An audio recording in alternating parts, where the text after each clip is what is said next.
Which one is better?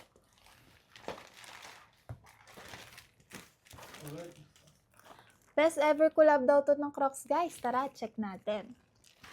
This one, guys, is the first ever collaboration ng Crocs and Babe. So, meron to, guys, tatlong unique na colorway, which is yung ABC ni Camo.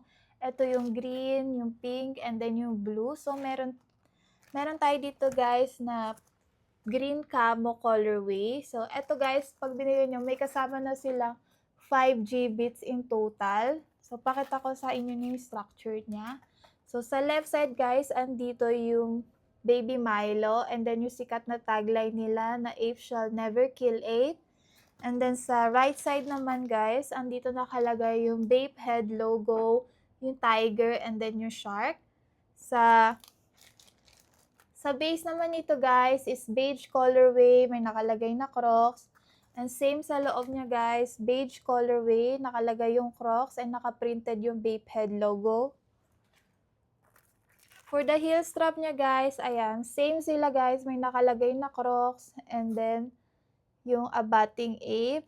Sa side, naka-metallic silver na yung OG logo ni Bape. Both side yan, guys, nakalagay.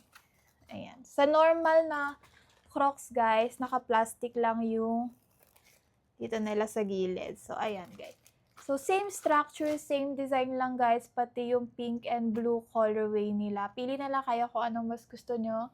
And this one, guys, is laging sold out. So, if you wanna secure your pairs, just DM us on our social media account, toyzone.ph.